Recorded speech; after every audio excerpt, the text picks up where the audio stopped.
Hello everyone, and welcome back to Terrifying Bedtime Tales. I know many of you use these videos to fall asleep, so before you drift off, I'd love it if you could leave a comment letting me know where you're listening from around the world. Also, don't forget to like and subscribe if you're enjoying this video.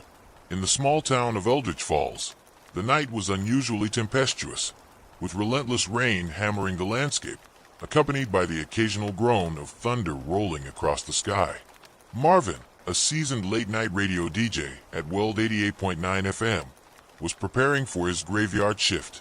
The station, housed in an old, almost derelict building on the outskirts of town, was known for its eclectic mix of music and the eerie solitude that seemed to envelop it after midnight.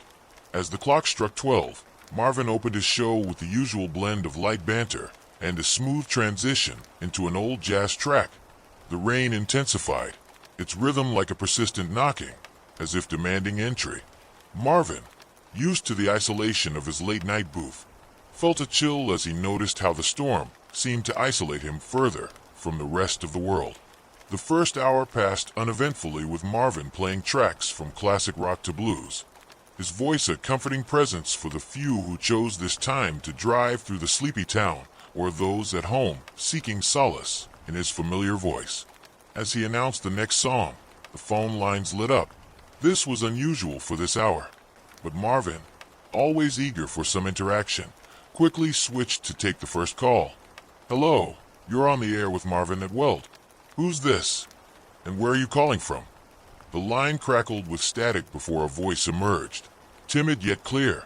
"Hi Marvin, it's Jenny from Ashwood Lane. I can't sleep. The storm's too loud." "Well, Jenny, you've got Marvin to keep you company.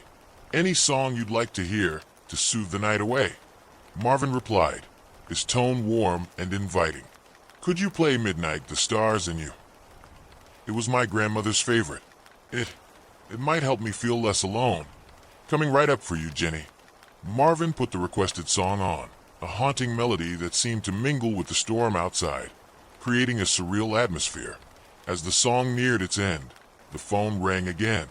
Marvin, feeling a mix of enthusiasm and unease, answered. "You're live with Marvin. What's your name, friend?" There was a pause. Then a deep, hoarse voice responded. "Do you know it's the last broadcast, Marvin?" The line went dead before he could respond. Puzzled and slightly unnerved, Marvin shook off the feeling and continued with the show. However, as the night progressed, more calls came in, each more disturbing than the last. Each caller seemed to know him, not just as a DJ but personally, mentioning details about his life, his fears, his past mistakes.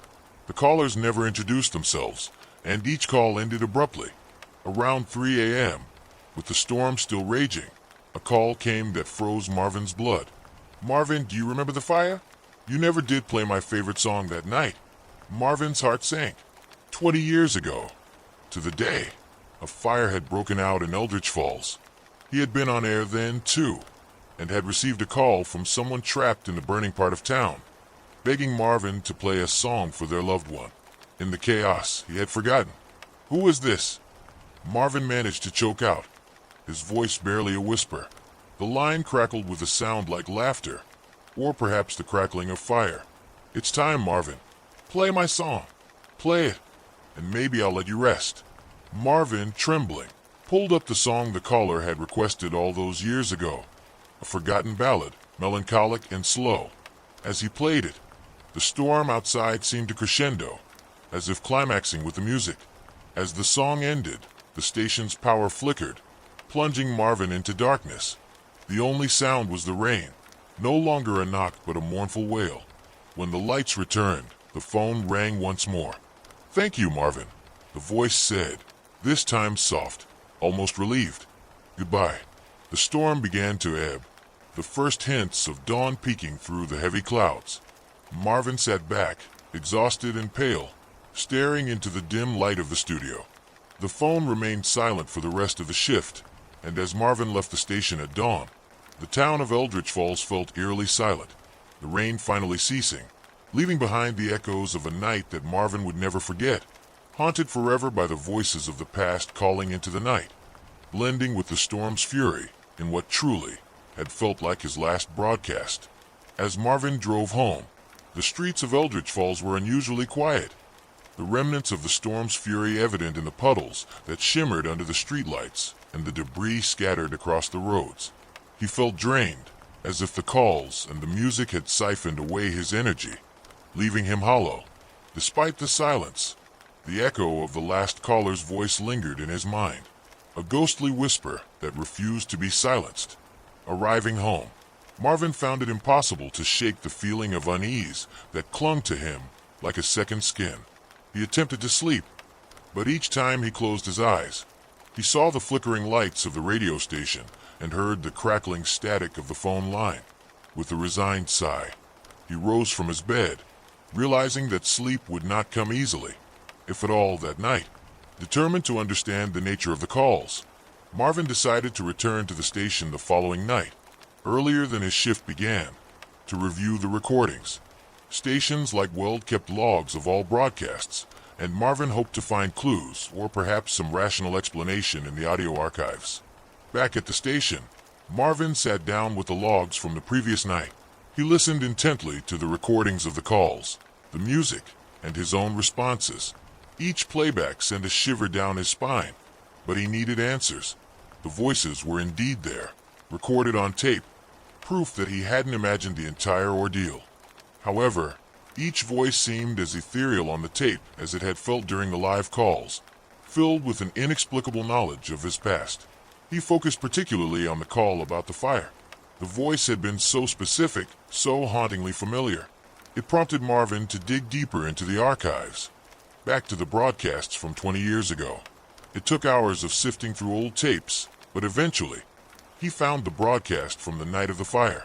Listening to his younger self, he heard the panic in his voice and the incoming calls from that fateful night, but nothing that mentioned the specific request he had supposedly forgotten. The revelation brought no relief, only deeper confusion. As Marvin sat puzzling over the tapes, a realization dawned on him. The storm had been unusually strong, the kind that came once in a lifetime. Perhaps, he pondered, it had acted as a conduit, a mysterious force that brought forth voices from the past, voices that needed something from him, something unresolved. Feeling a mix of duty and dread, Marvin decided to dedicate his next broadcast to these voices. If these were souls in torment, maybe music, the universal solace, could grant them peace. He prepared a special playlist, each song carefully selected to correspond with the calls he had received, hoping to address each caller's unspoken pain. That night, as Marvin started his show, the weather was calm, but the air inside the radio booth was thick with anticipation. One by one, he introduced each song, dedicating them to the unnamed, unknown callers who had reached out from the storm. Tonight's show is for those voices that reached out through the veil last night. This one is for you, Jenny from Ashwood Lane, and for all those who find themselves alone in the dark. Let's fill the night with music instead of whispers. Marvin felt a strange sense of peace as the night progressed. There were no calls this time, just the music filling the empty spaces of the night. As he concluded the broadcast, Marvin felt a shift, a lightening, as if a weight had been lifted. Wherever you are, I hope you find your peace, he said into the microphone, his voice soft, reflecting a genuine hope that transcended the usual boundaries of a late-night radio show. As he turned off the broadcast equipment and prepared to leave, Marvin felt a gentle breeze through the open window, a silent acknowledgement, or perhaps a thank you. He locked up the station and walked to his car, looking up at the clear night sky. The stars were bright, undimmed by any lingering clouds, a stark contrast to the night before. Driving home, Marvin realized that whether it had been real or a figment of some atmospheric trick, he had played a part in something extraordinary, something that blurred the lines between past and present, between radio waves and the ethereal waves of the unknown. Eldritch Falls would never be just another small town to him again, and Weld 88.9 FM was more than just a collection of old records and dusty tapes. It was a beacon, a keeper of secrets and stories, broadcasting not just to the living, but perhaps, on rare stormy nights, to those who lingered a little longer, caught between the notes of a midnight melody. Marvin's experience that night changed the way he viewed his role as a late-night DJ. No longer was it just a job. It had morphed into a responsibility, a conduit through which the unresolved could find a voice, even if only through the ethereal threads of broadcast waves. In the weeks that followed, Marvin became more attuned to the nuances of his late-night sessions. He started a segment called Midnight Confessions, where listeners could share stories, memories, or unresolved issues, which he would pair with a song that spoke to their experiences. The segment quickly gained popularity, drawing in listeners not just from Eldritch Falls, but from distant towns who somehow found solace in Marvin's soothing voice and empathetic ear. Marvin often thought about the stormy night that had started it all.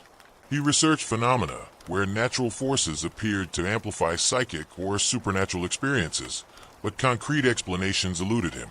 Instead, he accepted that some aspects of his experience might remain shrouded in mystery, a part of the unexplained fabric that made up the world of late-night radio. As autumn gave way to winter, the nights grew longer and the air crisper, perfect for the sort of introspective, intimate conversations that Midnight Confessions catered to. Marvin found that his own perspective on life deepened, influenced by the stories he heard and the music he played. Each broadcast felt like a small journey into the collective soul of his listeners, exploring themes of love, loss, redemption, and mystery. Then, one particularly chilly night, a year to the day since the mysterious calls, Marvin opened his show with a sense of déjà vu. The weather had turned again, with a fierce wind howling outside, reminiscent of that otherworldly storm. Marvin half expected the strange calls to resume, a part of him wary, another part strangely hopeful.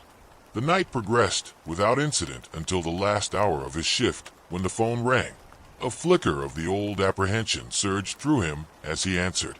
"Hello, you're on the air with Marvin. Who's this?" A familiar pause, then a soft, melancholic voice filled the line. "Hello, Marvin. It's Jenny from Ashwood Lane again. I just wanted to say thank you." Marvin's heart skipped a beat. "Jenny, it's been a while. Are you doing all right?" "I am now. Your show. It helped me find peace. I needed to say thanks before moving on." "Moving on," Marvin echoed, a chill running down his spine despite the warmth of the studio. "Yes, to somewhere I won't need the rain to hide my tears anymore. Goodbye, Marvin." The line went dead, leaving Marvin in a stunned silence. He quickly composed himself and turned back to his audience, his voice a little thicker than usual. "That was Jenny, a friend of the night. Wherever you're heading, Jenny, may it be a place of light and peace." As he drove home that night, Marvin reflected on the mysterious, cyclical nature of his role. The radio, a timeless medium, had proven itself as a bridge not just between different genres of music or segments of society, but between different realms of existence, between the seen and the unseen, the spoken and the unspoken, the resolved and the lingering. Marvin continued his Midnight Confessions for many more years, becoming a beloved figure in the community and beyond. His broadcasts, filled with empathy, music, and occasionally a touch of the mysterious, remained a beacon in the night, guiding the lost, the lonely, and sometimes the spectral, towards a moment of peace or closure. In Eldritch Falls, the radio waves carried more than just songs. They carried stories, secrets, and an enduring promise that no call for help, no matter how faint or unusual, would go unanswered on Marvin's watch. The last broadcast, it seemed, was never really the last. It was a continuous loop, a spiral of voices, music, and rain, a symphony of the human experience, echoing into the eternity of the night. As Marvin neared the end of his broadcasting career, the town of Eldritch Falls prepared to bid farewell to a voice that had become a nightly companion to countless souls seeking comfort in the darkness. On his final night on air, the community organized a small gathering outside the Weld, 88.9 FM station, a humble tribute to the man who had woven their narratives and nocturnal musings into the fabric of the night sky. Inside the station, Marvin prepared for his last show with a heavy heart. His booth was adorned with cards and letters from listeners, flowers, and even a few gifts left by those he had touched over the years. He adjusted his headphones one last time, took a deep breath, and began his final broadcast. "Good evening, friends. Marvin's voice was tinged with emotion as it flowed through the airwaves. Tonight is not just any night. As the wind whispers and the stars watch over us, we come together one last time under the banner of Midnight Confessions. But before we begin, I want to thank each and every one of you for allowing me into your lives. It's been a privilege to share in your stories, your fears, your joys, and your sorrows. Marvin played a few favorite tracks, each selected for their significance to his listeners and himself over the years. As the last song faded into the soft static of the night, Marvin took a moment to compose himself before speaking his final words on air. As we reach the end of our journey together, I am reminded of all the voices that have echoed through this booth. The lost, the found, the wandering spirits, and the steadfast hearts. Each of you has taught me about the depth of human experience, the strength and vulnerability, and the profound connection that music can forge between us. Outside, the listeners gathered in silence, their faces illuminated by candlelight, a sea of warmth in the cold night.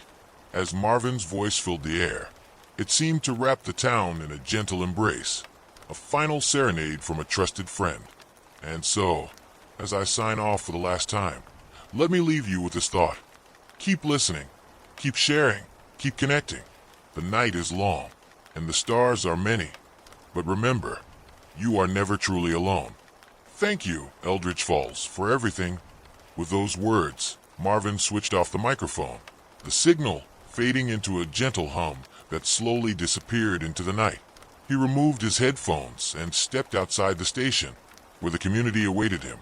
Applause broke out, mingling with a few tears and many smiles, as Marvin walked into the crowd, greeted by hugs and handshakes.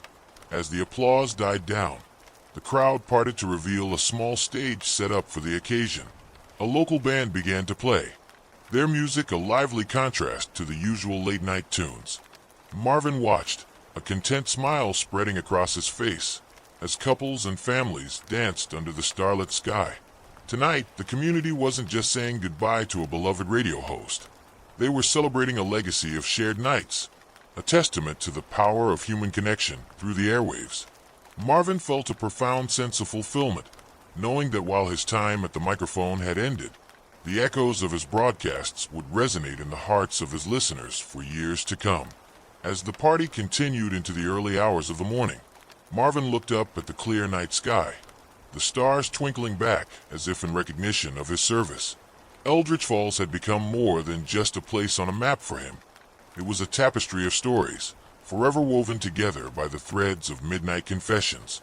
And as he walked home for the last time, the gentle patter of an unexpected rain began to fall, a fitting coda to a career that had often found its most poignant moments wrapped in the embrace of the rain.